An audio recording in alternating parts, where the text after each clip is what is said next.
Hi everyone, Louise Plant here with my 144 topics, and I'm coming back to food, and this week we're talking about super vegetables. Excuse me, I've got notes here. So we've just been talking about vegetables and knowing that, vegetables are very high in vitamins and minerals, so they're very high in nutrients, and for us to be able to absorb those nutrients, it's not like we just sort of eat them and then they suddenly go where they need to go. There's a whole load of other factors that come into play there. So, is there the right enzymes? Is the body producing the right acids? Is there, stomach acid? Is that there? And then the food actually has to be digested. There's often cofactors that are involved, and then there's all these sort of complex chemical equations that can actually sort of go on, and these reactions in the whole metabolism process to allow us to digest those foods. So sometimes just eating them isn't enough. It's good to have all those other things happening and working for us.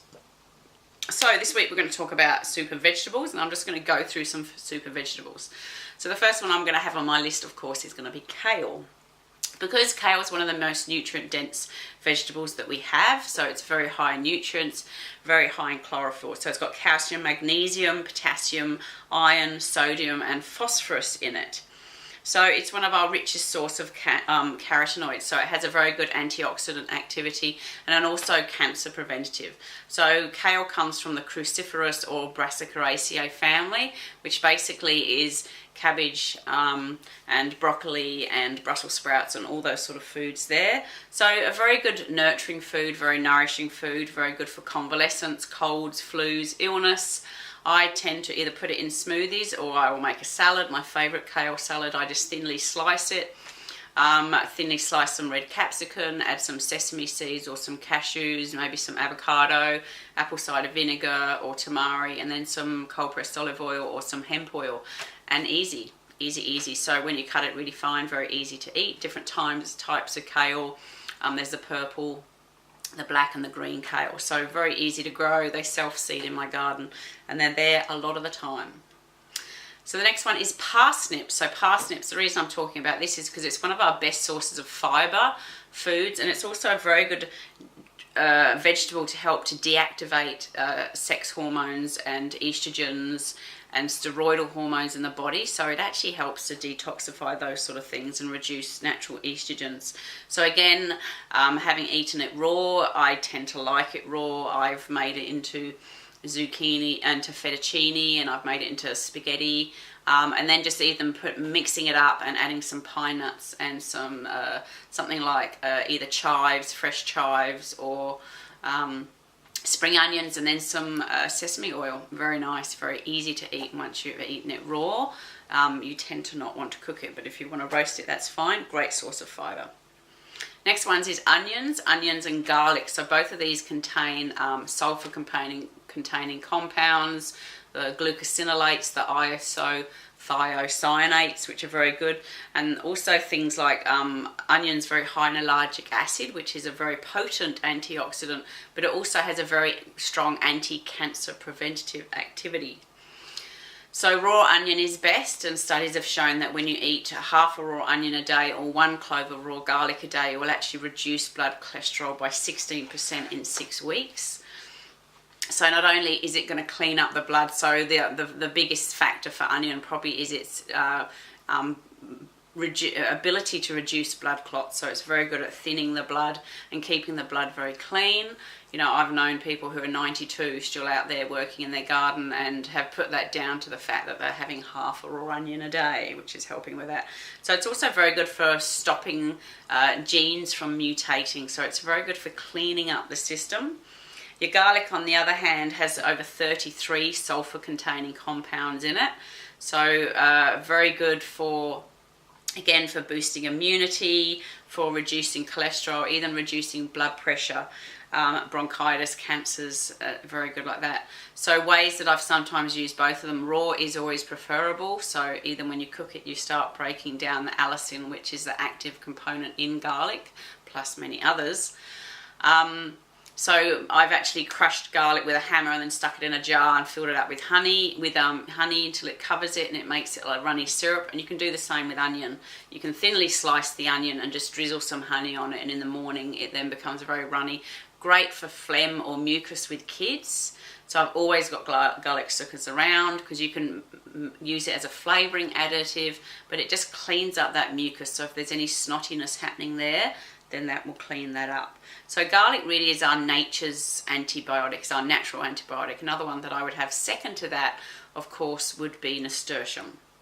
Nasturtium I would have second to that. So the next one is beans, and beans are actually a very good detox agent. They're very good sources of proteins, almost complete protein, depending on what the beans are, whether they're green or, you know, like baked beans, navy beans, but a very good food source. We don't eat enough of them, so we definitely, you know, do eat enough of them. Yes, it can give us flatulence and the farts, so that can be us having issues in digesting the skins of them, and there are ways of actually overcoming that.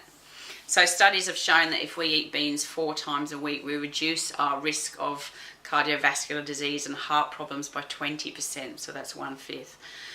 So that's really high, so more reason, because they're very good heart healers. And also very good for stabilizing blood sugars. So, you know, when you're having more beans in your diet, it's a very, because they're so high in fiber, they help to saturate the blood sugars very easy. They also contain something called alpha-linoleic acid, which is a very powerful, potent detox agent, especially for fat-soluble toxins. So very good for that. My next one is beetroot. Love the beetroot. Now, beetroot contains your beta-lanes, but these actually get reduced the more you cook them. So the longer you cook them, the more the nutrient levels drop. So having them raw is really easy. Again, grating it into your kale salad. And once you start having it raw, then it's very easy to do. So, you know, I could use half a beetroot a night in a salad and then just use the other half the next day. It will re-oxygenate the cells by 300%. So there have been people who have used it as a cancer cure and just basically had beetroot juice, and it's very successfully done that. Of course, there can be discoloration in the urine, so don't think that everything's going crazy. And Ethan and I have gone to the loo and thought, oh my God, am I bleeding or what's going on? Ah, yeah, beetroot. So just be mindful of that. So good to add it to your juices. It has been shown in studies to reduce tumour growth, which is very good. Very good anti-inflammatory and antioxidant. Broccoli contains your isothiocyanates and also your glucosinolates, so again, anti-cancer. And then it's also got camphorol, which is a very good anti-allergy. So it reduces the severity of the symptoms that we have with cancer. It's also a very good source of vitamin D, A and K, so it can actually help if you've got issues with low vitamin D to actually replenish that in the system. Very good for cardiovascular system and for digestion. Next one, capsicum, very high in anti-inflammatories, antioxidants, got 6 types of carotenoids, so good antioxidant. Celery has a good balance of potassium and sodium together, so it's very good for replenishing electrolytes, but it also contains coumarins, which is also very good cancer preventative. Pumpkin is very high in carotenoids. It's got the alpha and the beta carotenoids, good for boosting immunity, skin, and then of course pumpkin seeds, which are high in zinc, but also fantastic for men's prostate health. Has shown that it actually helps to reduce the replication of prostate growth, the cells replicating. Sea vegetables and seaweeds are also very high in vitamins and nutrients, so they will actually reduce heavy metals out of the system, plus radioactivity. So, you know, dulse, nori, kelp, kombu, whatever seaweed you're having, very good iodine source. Having them, I used to put kelp granules in my salt, but now my herb salt always has kelp in it. I use a lot of kelp in my mixes. Spinach, very high in protein. It's one of our healthiest vegetables, omega-3 fats. I'm not going to read all the nutrients out. Very good for bone health, but a lot of really good balanced nutrients there, vitamins and minerals. Watercress is a very good detox agent, so it's very good for detoxing the system, very good for helping with fertility issues and as a blood cancer, and again another anti-cancer agent. Wheatgrass, 70% chlorophyll. Some people take it or leave it, it's up to you. If it feels good, do it. But good for increasing energy and reducing body odor. And the last one is yacon, which is a root from the Peru. Very good for stabilizing blood sugar because of the amount of fibre that it contains fructooligosaccharides, which is very good for boosting immune function. Plus, if someone's prevents from having a diabetic hypoglycemic attack, if you can actually take it. So, time's running out. That's my super veg here. Feel free to check this out. There's a super veg course online if you want to check it out, so just let me know. Any questions in regards to anything in regards to health and nutrition, happy to guide you along, and I hope you're enjoying my educational videos, and look forward to seeing you always in happiness and health. God bless. See you, bye.